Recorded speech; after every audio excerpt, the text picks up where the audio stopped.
ನಮಸ್ಕಾರ, ಆದಾಬ್, ಜೈ ಭೀಮ್. ನಾನು ನಿಮ್ಮ ಭಾಗ್ಯನಾರಾಯಣ ಬೊಗ್ಗವರಪು. ನೀವು ನೋಡ್ತಾ ಇದ್ದೀರಿ ಸುದ್ದಿ ಸರ್ಕಲ್. ಆಮೀರ್ ಖಾನ್ ಅನ್ನ ಕೊಲ್ಲುವವನಿಗೆ 5 ಕೋಟಿ ರೂಪಾಯಿಗಳ ಬಹುಮಾನ ಪ್ಲಸ್ ಆ ಕೇಸಿನಲ್ಲಿ ಸಂಪೂರ್ಣವಾದಂತಹ ವಕೀಲರ ಖರ್ಚು ನಾವೇ ಭರಿಸ್ತೀವಿ.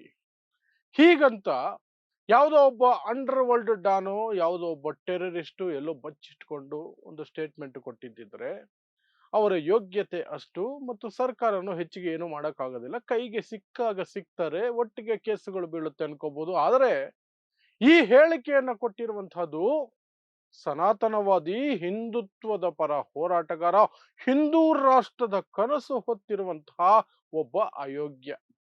ಆ ಅಯೋಗ್ಯ ಯಾರು? ಆಮೀರ್ ಖಾನನ್ನ ಕೊಲ್ಲೋದಕ್ಕೆ ಆತ ಈ ಪ್ರಚೋದನೆಯನ್ನ ಯಾಕೆ ಕೊಟ್ಟಿದ್ದಾನೆ? ಮತ್ತು ಹಾಗಿದ್ದು ಸಹ ಇಂತಹ ಕ್ರಿಮಿನಲ್ ಇನ್ಸ್ಟಿಗೇಷನ್ ಮಾಡಿದಂತಹ ವ್ಯಕ್ತಿಯ ವಿರುದ್ಧ ಸರ್ಕಾರ ಕ್ರಮ ಯಾಕೆ ಕೈಗೊಳ್ಳೋದಿಲ್ಲ? ಪ್ಲಸ್ ಈ ಆಮೀರ್ ಖಾನ್ ಮೂರನೇ ಮದುವೆ ಆಗಿರೋದ್ರ ಬಗ್ಗೆ ನಾವು ಸ್ವಾತಂತ್ರ್ಯ ಎಲ್ರಿಗೂ ಇದೆ, ಹಕ್ಕಿದೆ, ಸ್ವಾತಂತ್ರ್ಯ ಇದೆ, ಸಂವಿಧಾನಾತ್ಮಕವಾದಂತಹ ಒಂದು ಪ್ರಾವಿಷನ್ ಇದೆ, ಆಗಬಹುದು. ಅದರ ನೈತಿಕತೆಯ ಬಗ್ಗೆ ಸಹ ನಾವು ಮಾತಾಡಬೇಕಾಗತ್ತೆ. ಅದನ್ನು ಸಹ ಒಂದಷ್ಟು ನನ್ನ ವಿಶ್ಲೇಷಣೆಯ ಮೂಲಕ ತಿಳಿಸೋ ಪ್ರಯತ್ನವನ್ನು ಮಾಡ್ತೀನಿ. ಸೊ ಮೊದಲಿಗೆ ನಿಮಗೆಲ್ಲ ಗೊತ್ತಿದೆ, ಆಮೀರ್ ಖಾನ್ ಮೊನ್ನೆ ಮೊನ್ನೆ ಮೂರನೇ ಮದುವೆ ಆದರು. ಮೂರನೇ ಮದುವೆ. ಈ ಮೂರನೇ ಮದುವೆ ಸಾಕಷ್ಟು ಜನರಿಗೆ ಕಣ್ಣನ್ನ ಕುಕ್ಕಿದೆ. ಕಣ್ಣು ಕುಕ್ಕಿದೆ ಅಂದ್ರೆ ಹೊಟ್ಟೆ ಉರಿಗಲ್ಲ. ಅಯ್ಯೋ ಅವನು ಮೂರು ಮದುವೆ ಆಗ್ಬಿಟ್ನೆ ಅಲ್ಲ. ಆತ ಹಿಂದೂ ಹುಡುಗಿಯನ್ನ ಮದುವೆಯಾಗಿದ್ದಾನೆ.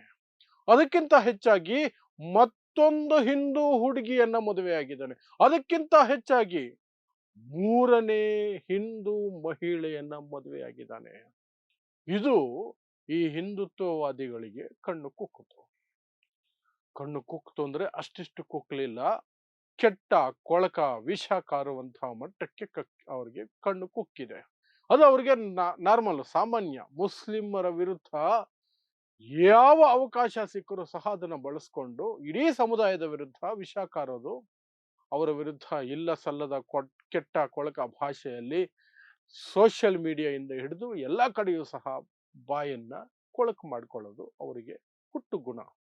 ಅದನ್ನ ಹಿಂದುತ್ವ ಪಡೆಗಳು ಜೋರಾಗಿ ಮಾಡ್ತಾರೆ, ಈಗಲೂ ಸಹ ಜೋರಾಗಿ ಮಾಡಿದ್ದಾರೆ.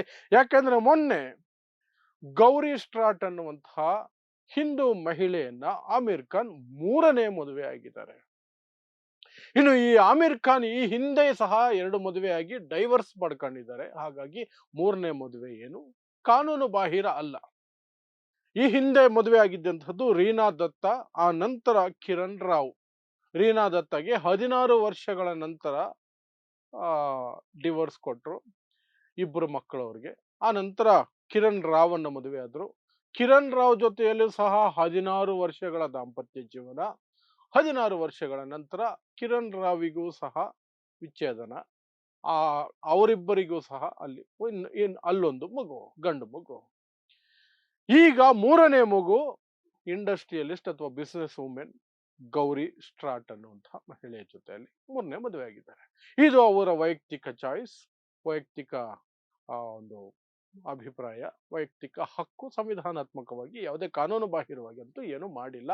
ಬಟ್ ನೈತಿಕತೆ ಪ್ರಶ್ನೆ ಅಂತೂ ಬರುತ್ತೆ, ಅದು ಅವರಿಗೆ ಬಿಟ್ಟ ವಿಚಾರ, ಬಿಟ್ಬಿಡಿ ಅದನ್ನ. ಸೊ ಈಗ ಏನಾಯ್ತು?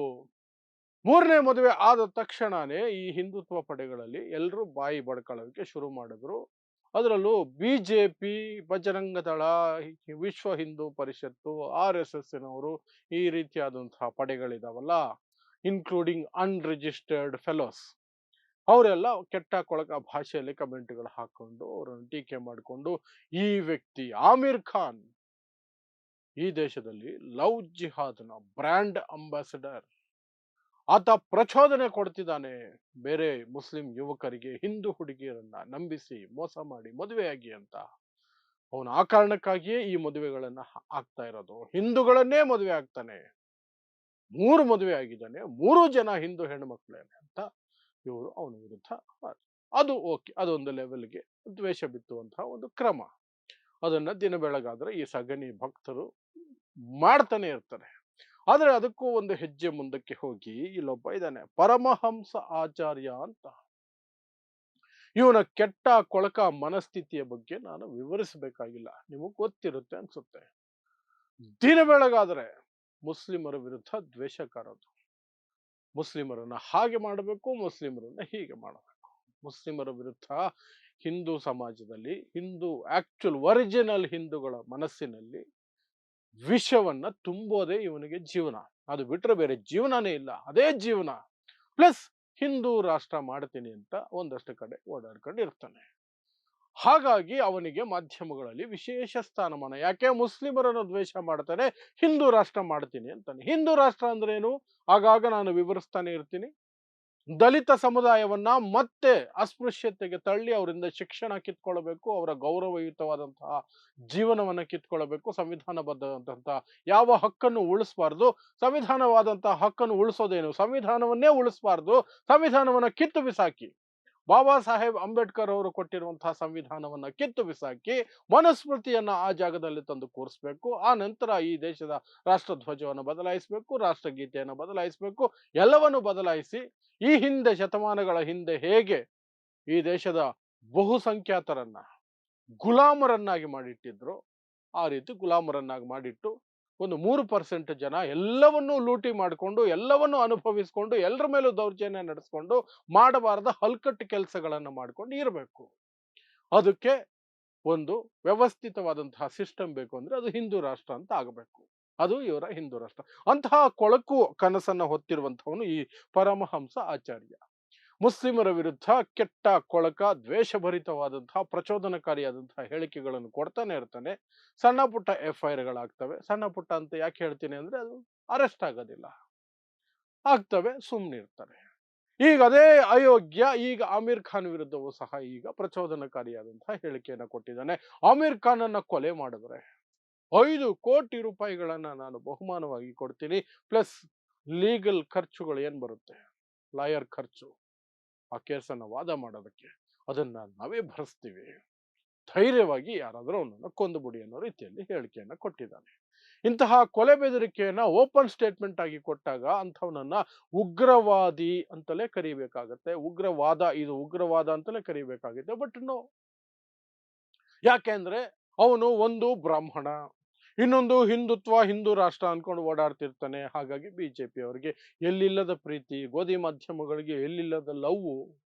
ಸೊ ಅವನಿಗೆ ಯಾವುದೇ ರೀತಿಯಾದಂತಹದ್ದು ಲಂಗು ಲಗಾಮ್ ಇರಲ್ಲ, ಅವನ ಮೇಲೆ ಯಾವ ಕೇಸುಗಳು ಬೀಳಲ್ಲ, ಬಿದ್ದರೂ FIR ಆಗತ್ತೆ, ಅರೆಸ್ಟ್ ಆಗಲ್ಲ, ಅರೆಸ್ಟ್ ಆದ್ರೂ ಇಮಿಡಿಯೇಟ್ ಆಗಿ ಬೇಲ್ ಸಿಗುತ್ತೆ. ಈ ರೀತಿಯಾಗಿ ಎಲ್ಲ ಫೆಸಿಲಿಟಿಗಳು ಅವನಿಗಿರ್ತವೆ.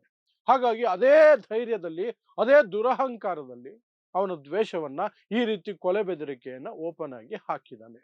ಅವನು ಆಕ್ಚುಲಿ ಇಡೀ ವ್ಯವಸ್ಥೆಗೆ ಚಾಲೆಂಜ್ ಮಾಡ್ತಾ ಇರೋದು ಇದು ಮೊದಲಿನಿಂದಲೂ ಸಹ.